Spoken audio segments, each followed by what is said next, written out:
The stars themselves seemed tired of war. Across the galaxy, dying suns cast their last light on broken worlds where nothing grew anymore. Planets that once held billions of living beings now floated as empty rocks in space. The war had been going on for so long that most people could not remember when it started. Two great powers ruled the galaxy with iron fists. They hated each other with a burning passion that had lasted for 3,000 years. Every day they sent their fleets to fight. Every day more worlds died. The first empire called itself the Zephyrian Collective.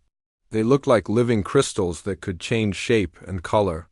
When they moved, light danced through their bodies like rainbows. But there was nothing beautiful about what they did. The Zephyrians shared one giant mind that connected all of them together. When one Zephyrian thought something, they all knew it instantly.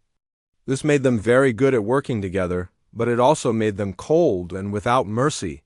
Their ships were made of the same crystal material as their bodies. The ships could bend and twist in ways that seemed impossible. They could focus starlight into beams that could cut a planet in half. When Zephyrian fleets moved through space, they looked like a storm made of diamonds and death. The second empire was called the Corvan Hegemony. They were very different from the Zephyrians. The Corvans looked like they were made of metal and machinery. Their bodies were covered in armor plating that never seemed to break. Red lights glowed where their eyes should be. They did not share one mind like the Zephyrians. Instead, they followed orders without question. Every Corvan knew exactly what their job was, and they did it perfectly every time. Corvan ships were massive things built for war. They looked like floating cities made of black metal and covered in weapons. Their biggest ships could destroy entire solar systems if they wanted to. The Corvans had built machines that could think faster than any living being. These machines helped them plan battles that would happen years in the future, for 3,000 years. These two empires had fought each other across the galaxy. They had turned space itself into a battlefield. Entire star systems had become graveyards where old battles had been fought. Sometimes explorers would find the remains of fleets so old that the metal had turned to dust, but the war just kept going. Both sides had weapons that could crack planets like eggs. They had bombs that could make stars explode. They had ships that could appear and disappear at will, but neither side could win. They were too evenly matched. Every time one side gained an advantage, the other side would find a way to fight back. The Zephyrians were better at working together because of their shared mind. When they planned an attack, every ship knew exactly what every other ship would do. They moved like one giant creature with many parts. But the Corvans were better at building things. Their weapons were more powerful, and their armor was stronger. Their machines could calculate things that would take the Zephyrians days to figure out. The war had become a routine. Both sides knew exactly how the other side would fight. They had fought the same battles so many times that their strategies had become predictable. It was like a deadly dance that never ended. Smaller species lived in terror throughout the galaxy. Some had been conquered by the Zephyrians and forced to serve in their crystal mines.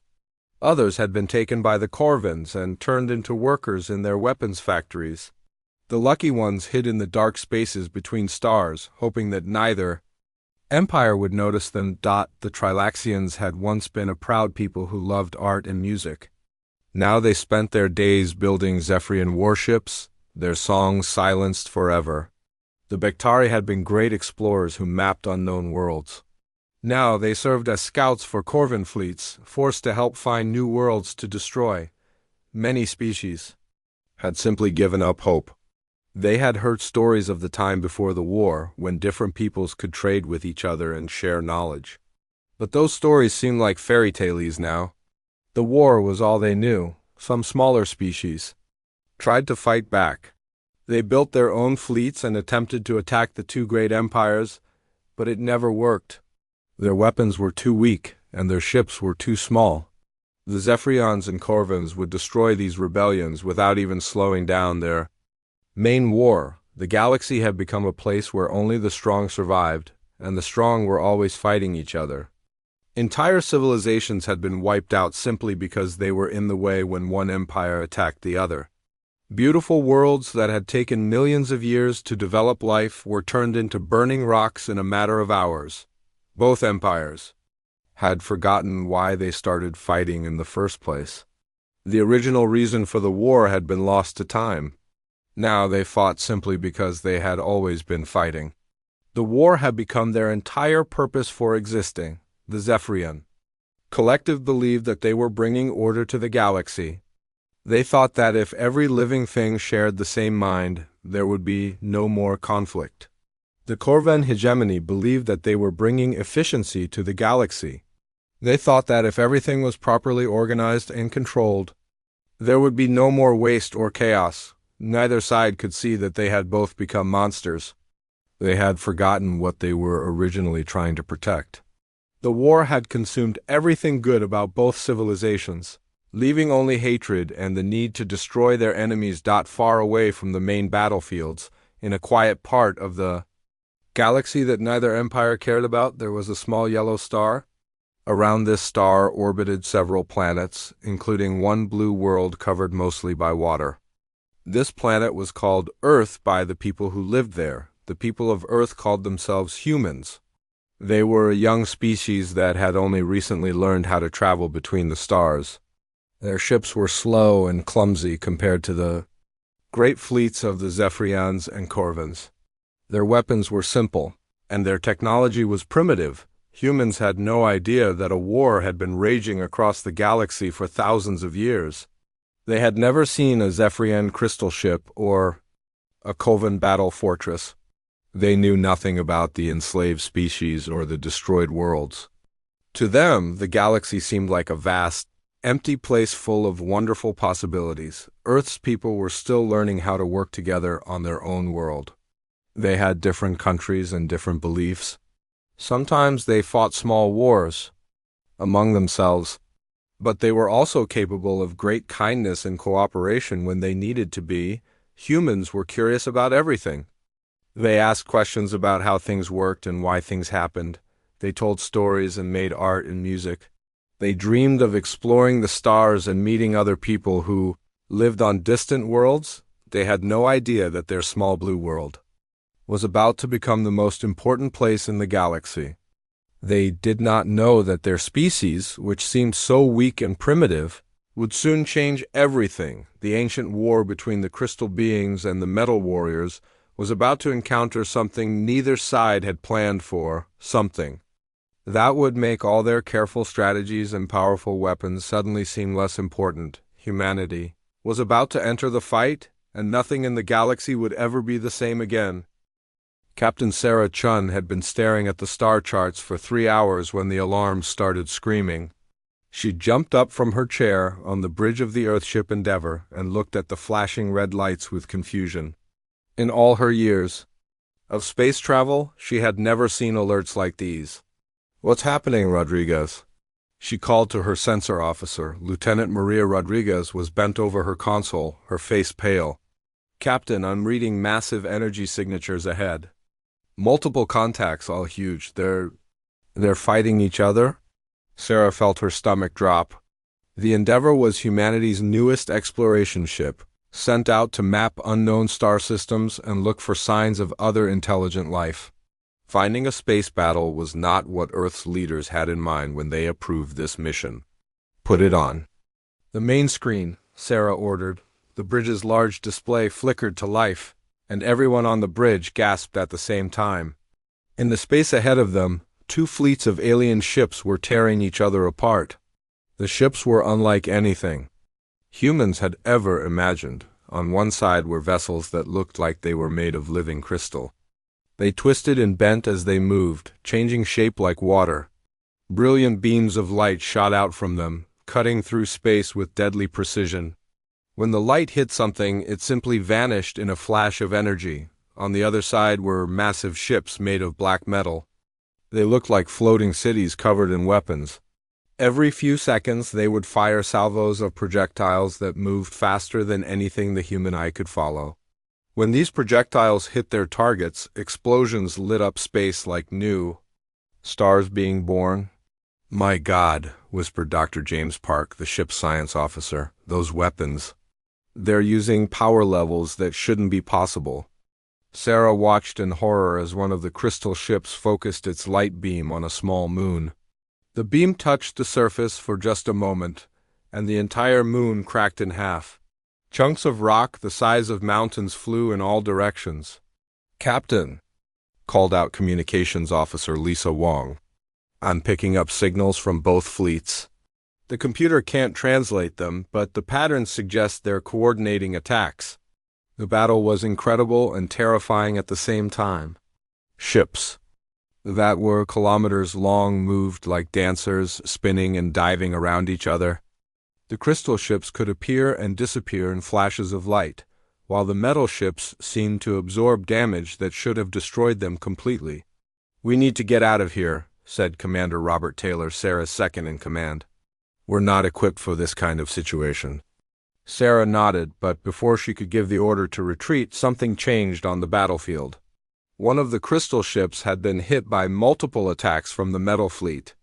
It was spinning out of control, parts of its crystalline structure breaking away and dissolving into space. "That ship is going to crash," Dr. Park announced. "It's heading straight for the fourth moon in this system." Sarah watched the damaged crystal ship streak toward the rocky moon. It hit the surface with an impact that sent shockwaves across the moon's surface. The other ships in both fleets seemed to ignore the crash completely. They kept fighting as if nothing had happened.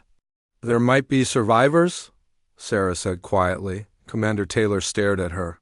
"Captain, we don't know anything about these aliens. They could be hostile. That crash site could be a trap.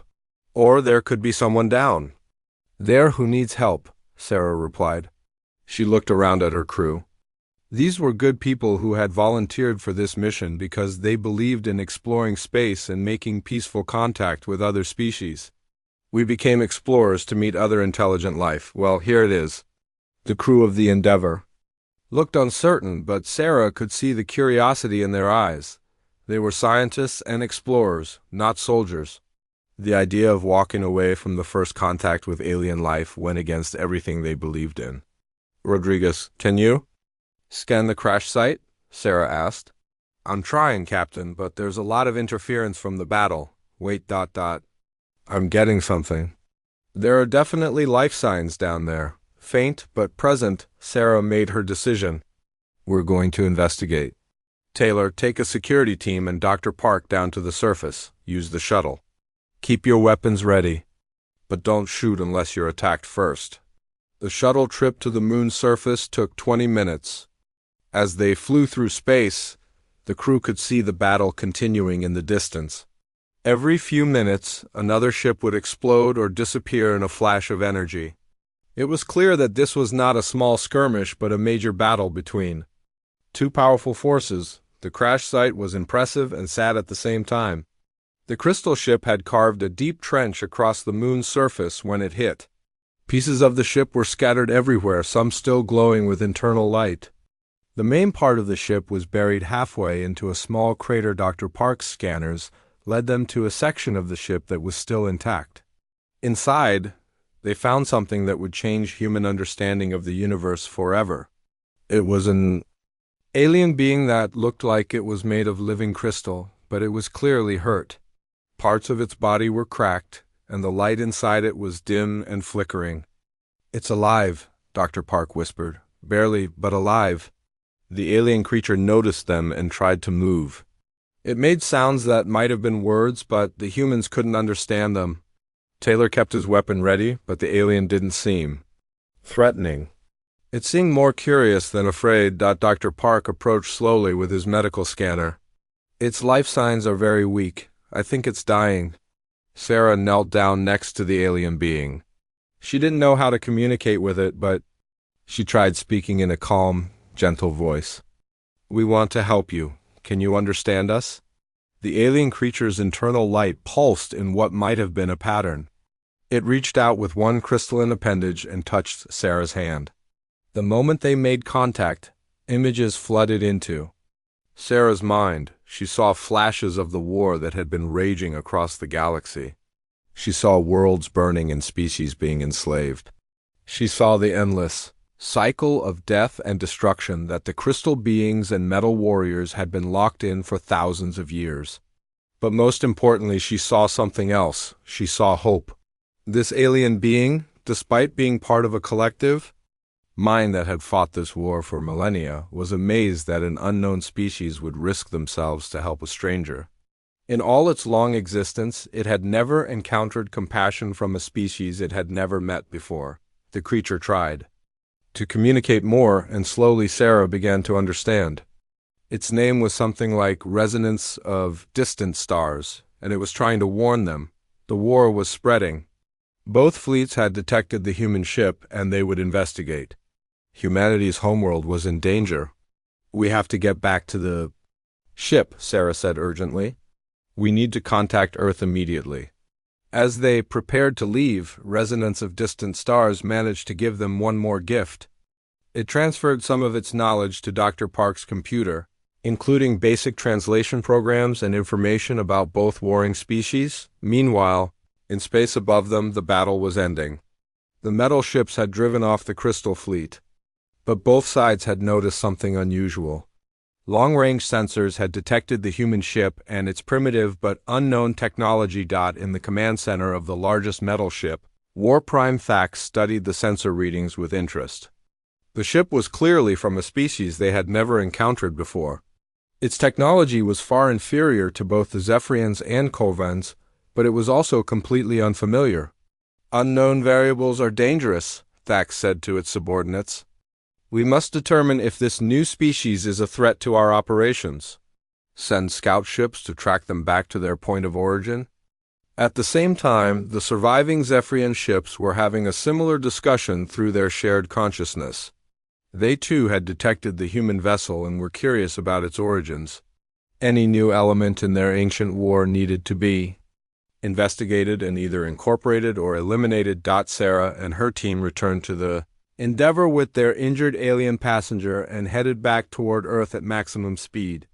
They had no idea that scout ships from both alien fleets were already following them. Staying just outside sensor range, humanity's age of innocence was over. They had stumbled into a galactic war that was older than their entire civilization. And now that war was coming home to find them. The question was whether Earth would survive long enough to figure out what to do about it. The emergency meeting in Earth's Global Defense Council had been going on for 6 hours, and Admiral Marcus Rodriguez could feel the weight of the entire human species on his shoulders. Around the large table sat the leaders of every major nation. On Earth, their faces showing fear, anger, and confusion in equal measure. "Let me make sure I understand this correctly," said President Chun from the North American Federation. "Captain Sarah Chun's ship found 2 alien fleets fighting each other with weapons that can destroy moons. These aliens have been at war for 3,000 years, and now both fleets are heading toward Earth." Dr. Park, who had returned with the Endeavour, nodded grimly. "That's correct, Madam President. Our alien passenger, the being we call Resonance, has been very clear about this. Both the Zephyrian Collective and the Corvan hegemony consider unknown species to be potential threats that must be controlled or eliminated." Chancellor Volkov from the European Alliance leaned forward. "How long do we have?" "Based on the Scout ships that have been following us, we estimate 6 months before advanced fleets arrive." "Maybe less," Admiral Rodriguez replied. "The main battle fleets will take longer, but even their scout ships carry enough firepower to destroy our entire planet." The room fell silent. Finally, Prime Minister Patel from the Indian Federation spoke up. "What are our options?" "Can we negotiate with them?" Dr. Park shook his head. "Resonance has made it clear that neither species is interested in negotiation. The Corvans view everything in terms of efficiency and control. To them, an unknown variable like humanity must be catalogued and filed away, usually as slave labor. The Zephyrians want everything to join their collective consciousness. They can't understand why anyone would want to remain separate." "What about running away?" asked President Santos from the South American Union. "We could evacuate Earth, find somewhere else to live." "With what ships?" Admiral Rodriguez asked. We have maybe 50 vessels capable of interstellar travel, and most of those are exploration ships like the Endeavour. We couldn't evacuate even 1% of Earth's population, and there's nowhere in the galaxy to hide from these empires anyway. The Brazilian delegate stood up angrily. So you're saying we should just give up? Accept that humanity is doomed? Admiral Rodriguez looked around the room at the frightened faces of Earth's leaders. He had spent his entire career preparing for conflicts between human nations. Nothing had prepared him for this. But in the past few days, as he had studied the combat footage from the alien battle, something had started to form in his mind. Actually, he said slowly, I think we might have a chance. Everyone in the room stared at him like he had lost his mind. Admiral, said President Chung carefully, these aliens have weapons that can crack planets. They've been perfecting warfare for thousands of years. Our most advanced ships are barely capable of reaching the nearest star. Rodriguez stood up and activated the room's main display. The screen showed footage of the alien battle that Captain Chun's crew had recorded. Yes, they have incredible weapons and powerful ships, but look at how they fight. The display showed the crystal ships and metal ships attacking each other in elaborate formations. Do you see it? They're fighting the same way they've been fighting for centuries. Every move is predictable. Every strategy follows patterns that their enemies already know. Dr. Park looked interested. What are you getting at, Admiral? I've been studying military history my whole life, Rodriguez explained. The greatest victories in human warfare have always come from the same thing, being underestimated. When David fought Goliath, Goliath expected a traditional warrior's challenge. When the American colonists fought the British expected traditional European battlefield tactics. When the Vikings attacked European monasteries, no one expected warriors to come from the sea. You're comparing humanity to David and the Vikings? Chancellor Volkov asked. I'm saying that these aliens have been fighting each other for so long that they've forgotten how to deal with something completely different, Rodriguez replied. They expect their enemies to fight like they do. They expect massive fleets and powerful weapons and predictable strategies. He changed the display to show Earth's small fleet of exploration ships. What if we don't give them what they expect? What if we fight in ways they've never seen before? President Chun looked skeptical. Admiral, they have ships the size of cities. We have exploration vessels with mining lasers. Yes, but we also have something they don't, Rodriguez said. We have the element of surprise, and we have human creativity. These aliens have been thinking the same way for thousands of years. They've become rigid in their thinking. Dr. Park suddenly looked excited. Admiral, you might be onto something. Resonance has been amazed by human behavior ever since we rescued it. It keeps saying that no species in the galaxy would risk themselves to help a stranger. To the Zephyrians and Corvans, that kind of thinking is completely alien. What exactly are you proposing? Asked Prime Minister Patel. Rodriguez took a deep breath. Total mobilization. Every nation, every resource, every creative mind on Earth, focused on one goal: surviving first contact with forces that outgun us by 1,000 to 1. The room erupted in arguments. Some leaders called the plan impossible. Others said it was suicide. But Rodriguez continued speaking over the noise. We can't match their technology, but we can match their determination. We can't build ships as big as theirs, but we can build ships they won't expect. We can't defeat them in traditional warfare, but we can make them think twice about considering humanity an easy target. Chancellor Volkov raised her hand for quiet. Even if we accepted this insane plan, how would we implement it? We're talking about defending an entire planet with technology that's centuries behind our enemies. We start with what we learned. From resonance, Dr. Park said, getting caught up in Rodriguez's vision. The translation programs it gave us, the tactical information about both species. We study their weaknesses. What weaknesses? President Santos demanded. They sound invincible. Rodriguez smiled for the first time since the meeting began. Everyone has weaknesses. The Zephyrians rely on their shared consciousness, which means they all think alike. If you can confuse one of them, you confuse all of them. The Korvans rely on their calculations and predictions. If you can do something their computers can't predict, they don't know how to respond. You want us to bet the future of humanity on confusion and unpredictability? President Chun asked. I want us to bet the future of humanity on being human, Rodriguez replied. On doing things that no other species in the galaxy would ever think to do. On being so strange and unpredictable that even ancient warriors don't know how to fight? Yes, the room was quiet again as the leaders considered this. Finally, Prime Minister Patel spoke up. What would this mobilization look like? Rodriguez had been thinking about this for days. Every shipyard on Earth starts building vessels designed for asymmetric warfare. Fast ships, small ships, ships that can appear and disappear quickly. We develop tactics based on guerrilla warfare and hit-and-run attacks. We train pilots to fly missions that alien computers will calculate as impossible. What about weapons? Asked Chancellor Volkov. We adapt what we can from alien technology, but we also think outside the box, Rodriguez said.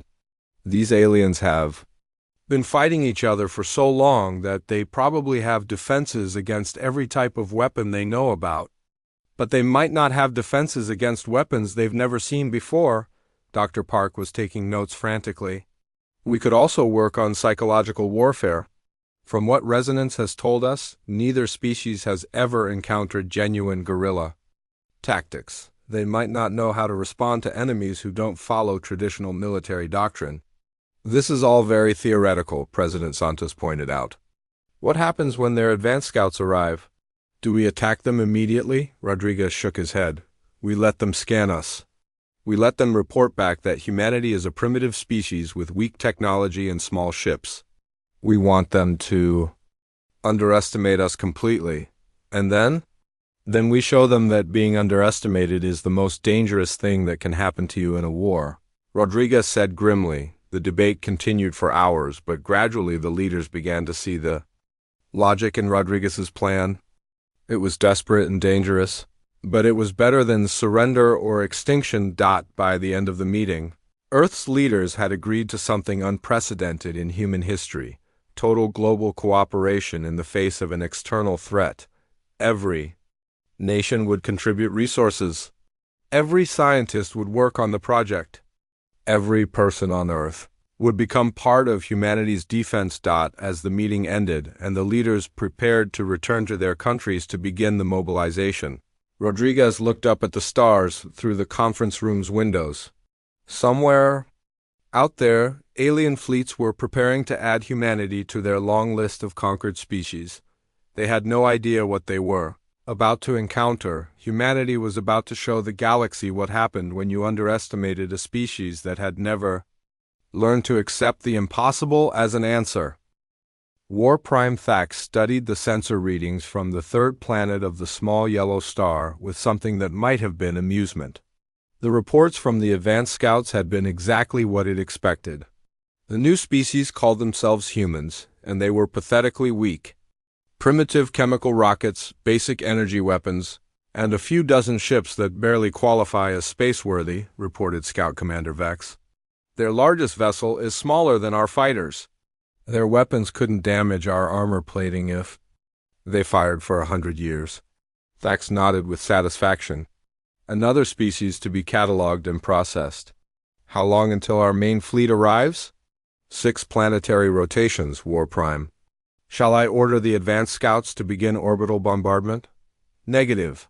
We will demonstrate proper Corvin efficiency. When the main fleet arrives, we will demand surrender. If they refuse, we will destroy their major cities as an example. Then we will harvest their population for the labor camps. Thax dismissed the scout and returned to studying the tactical displays. The human homeworld would be an easy conquest. After that, the Corvan fleet could return to the real war against the Zephyrians on the other side of the solar system. The Zephyrian advanced scouts were having similar thoughts. Through their shared consciousness, they had examined every detail of human civilization and found it wanting. The collective voice spoke as one. These humans show no signs of psychic ability. They cannot join the unity of our shared mind. They are separate beings living in chaos and conflict. They must be absorbed or eliminated. Their technology is inferior. Their ships are slow, their weapons are weak, resistance will be brief. The main crystalline fleet arrives in 7 of their days. We will offer them the choice to join our collective consciousness. When they refuse, we will process their world. Neither alien fleet had bothered to look very closely at what humanity was actually doing during those 6 months of preparation. If they had, they might have noticed some strange things happening on the small blue planet. Lieutenant Sarah Kim pulled her fighter into a dive that should have torn the ship apart. The G-forces pressed her body into her seat with crushing weight, but she kept the ship under control. Around her, the asteroid field spun past at incredible speed as she wove between rocks the size of buildings. "Control, this is Phantom 3, she called into her radio. Successfully completed the impossible approach. Landing on target asteroid now? Back at Mission Control, Admiral Rodriguez watched the display with grim satisfaction. Sarah's fighter was one of the new ships that Earth's factories had been building non-stop for 6 months. It was small, fast, and designed to do things that no sane pilot would ever attempt. "Good work, Phantom 3, Rodriguez said. "How are the new modifications working?"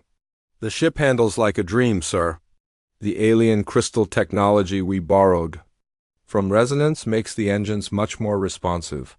I can change direction faster than anything the Corvins have ever seen."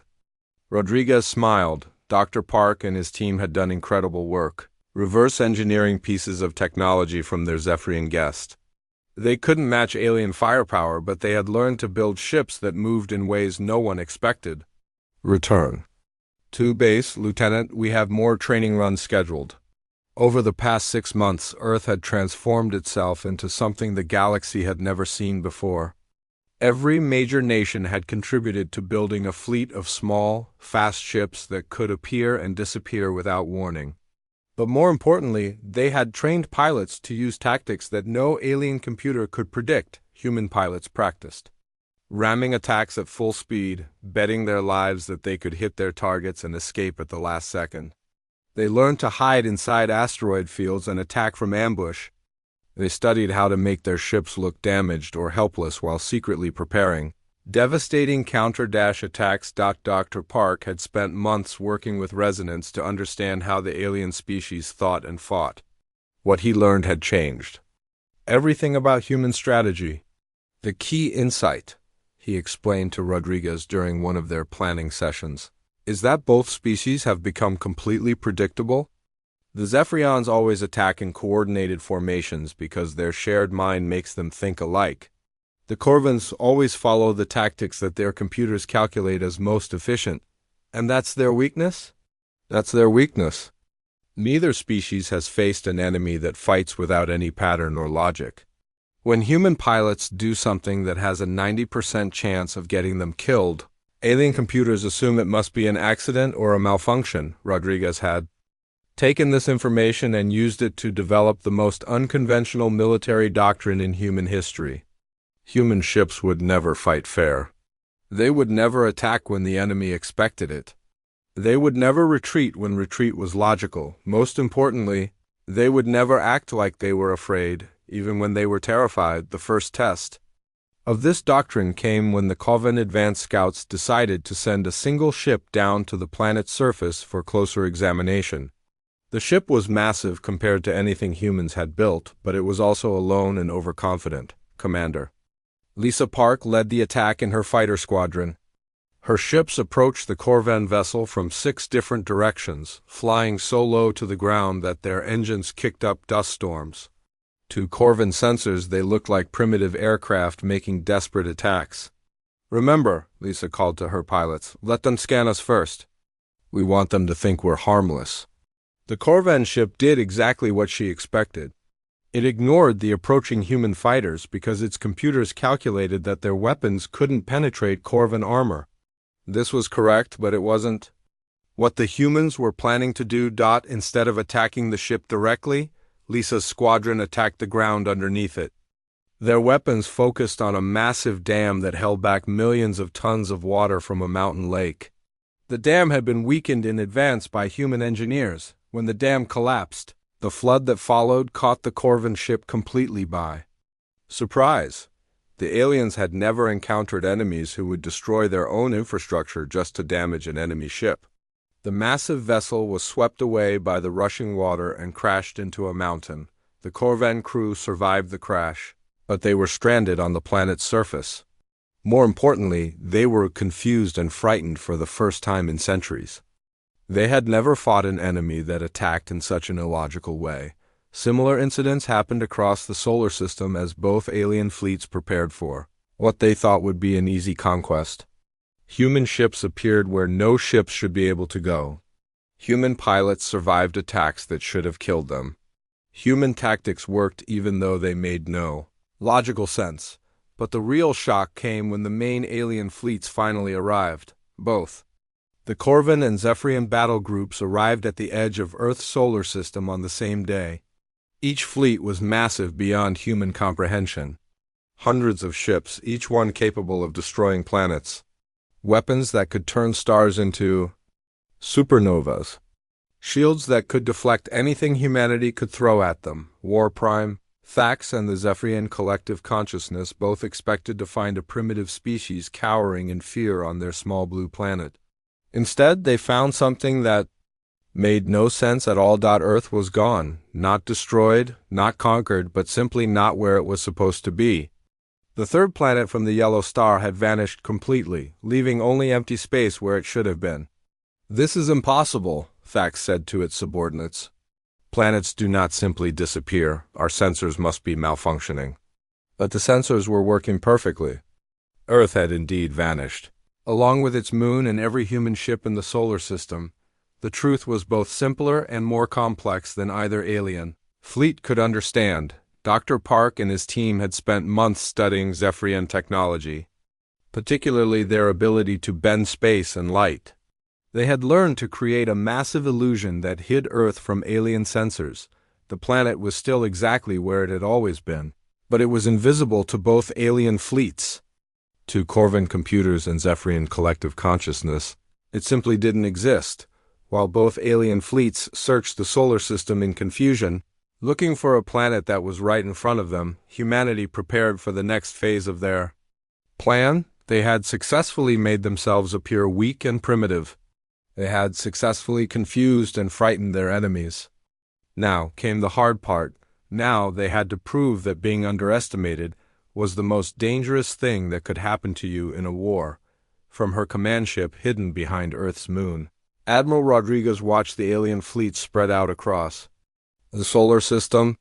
Both sides were arguing with each other over radio channels, each one blaming the other for the disappearance of the human homeworld. "Phase 1 complete," she reported to Earth Command. "Both enemy fleets are exactly where we want them, beginning Phase 2. Across the solar system, hundreds of small human ships began to move. They had been hiding in asteroid fields and behind moons for weeks, waiting for this moment. Now they emerged from their hiding places like wolves stalking a confused prey. The aliens were about to learn that humanity's greatest strength was not their technology or their weapons. It was their absolute refusal to fight fair when their survival was at stake. The attack began exactly at midnight, Earth time. Not because it was tactically important, but because Admiral Rodriguez thought it would confuse the aliens even more. Human forces struck from 17 different directions at once, hitting targets that made no logical sense. War Prime Thax watched in growing alarm as its fleet came under attack from enemies that shouldn't exist. The human ships were tiny compared to Corvan vessels, but they moved in ways that broke every rule of space combat. They appeared from inside asteroid fields, attacked with impossible speed, and vanished before the Corvan weapons could lock onto them. "Report," Thax demanded as another explosion rocked its command ship. "Unknown, War Prime," replied the tactical officer. "The human vessels are using some form of stealth technology. They appear on sensors for only seconds at a time." What the Corvans didn't understand was that the humans weren't using advanced stealth technology. They were simply doing things so unexpected that the alien computers couldn't process them fast enough. Human pilots hid their ships in the shadows of asteroids, flew through radiation fields that should have killed them, and attacked from angles that no military computer would ever calculate as possible. Lieutenant Sarah Kim dove her fighter through the gap between two Corvan warships, her engines screaming as she pushed them beyond their safe limits. Behind her, the massive alien vessels turned their weapons toward each other, unable to fire without hitting their own ships. "This is Phantom 3, she called over the radio. "I've got their attention. Beginning run on Target 7. Target 7 was a Corvan supply ship that looked like a floating city. Its armor was thick enough to stop anything humans could throw at it, but armor meant nothing if you attacked the right spot. Sarah had spent weeks studying the ship's design with Dr. Park. Looking for weaknesses, she found what she was looking for: a small docking port that opened automatically when ships approached. The port was designed for Corvan vessels much larger than her fighter, but that just meant there was room to fly inside. Sarah pushed her fighter through the docking port and into the supply ship's cargo bay. The Corvans hadn't expected an enemy to fly inside their ship, so there were no defenses in the cargo area. Sarah's fighter released its special payload and then raced back out through the docking port. Just as the port began to close, the payload wasn't a bomb or a weapon. It was something much worse from the Corvan perspective, a computer virus that Dr. Park had designed based on Zephyrian technology. When it activated, it began rewriting the supply ship's computer systems, turning the ship's own defenses against the Corvan fleet. Across the battlefield, similar attacks were happening everywhere. Human pilots flew suicide missions that somehow ended with them flying home safely. Human ships rammed into Corvan vessels at full speed, then disappeared in flashes of light. That left the enemy wondering if they had imagined the entire attack. The Zephyrian fleet was having similar problems. Their shared consciousness, which had always been their greatest strength, was becoming a weakness when fighting humans.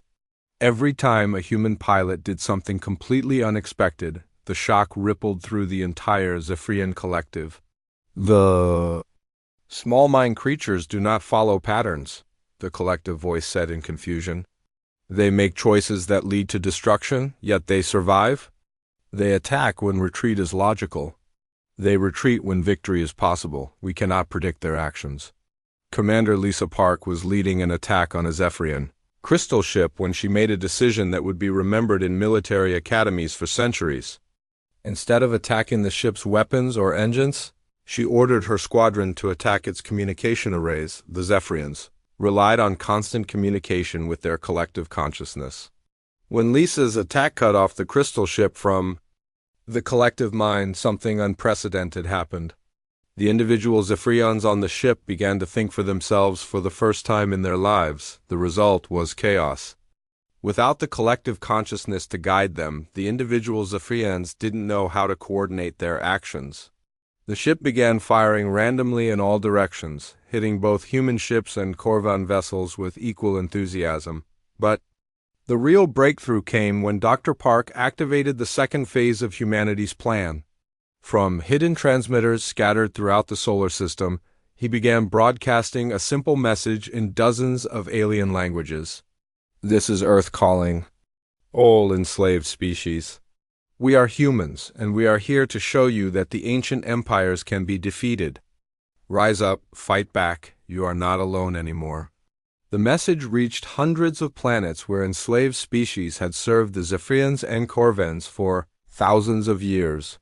On worlds throughout the galaxy, people who had forgotten what freedom meant suddenly heard something they had never expected to hear. Hope. The rebellions began slowly. A few sabotage factories here, some destroyed supply convoys there. But as news of the human attacks spread through underground networks, the rebellions grew larger and bolder. The Trilaxians, who had been forced to build Zephyrian warships for centuries, suddenly began building ships with subtle flaws that would cause them to fail in battle. The Bektari, who served as scouts for the Corvan fleet, started sending false reports that led Corvan ships into ambush. Dozens of other species began using tactics they had learned from human broadcasts. They attacked supply lines instead of military targets. They used guerrilla warfare instead of direct confrontation. They fought without honor, without predictable patterns, and without fear of impossible odds. For the first time in 3,000 years, the ancient war was no longer a two-sided conflict. It had become a galaxy-wide revolution. With humanity at its center, back in Earth's solar system, the final battle was reaching its climax. Both alien fleets had taken massive damage from human attacks and from accidentally firing on each other in the confusion. But they still had enough firepower to destroy Earth's entire civilization. That's when Admiral Rodriguez revealed the final part of humanity's plan. All ships, this is Admiral Rodriguez, she broadcast on all frequencies. Execute. Operation Last Stand. Across the solar system, every human ship began moving toward a single point in space between Earth and Mars. They formed up in a defensive formation that looked pitifully small compared to the alien fleets. It appeared that humanity was finally going to make a traditional last stand. Both War Prime Thax and the Zephyrian collective consciousness felt relief. Finally, the humans were going to fight in a way that made sense. This was something they could understand and defeat. The alien fleets moved to surround the human formation, preparing to end the war with one massive attack. But as they closed in, they realized too late that they had fallen into a trap. The human ships weren't preparing for a last stand. They were bait. Hidden throughout the solar system were hundreds of automated weapons, platforms that humans had been building and positioning for months. They had been invisible to alien sensors because they weren't ships at all. They were asteroids and pieces of space debris that had been hollowed out and filled with weapons.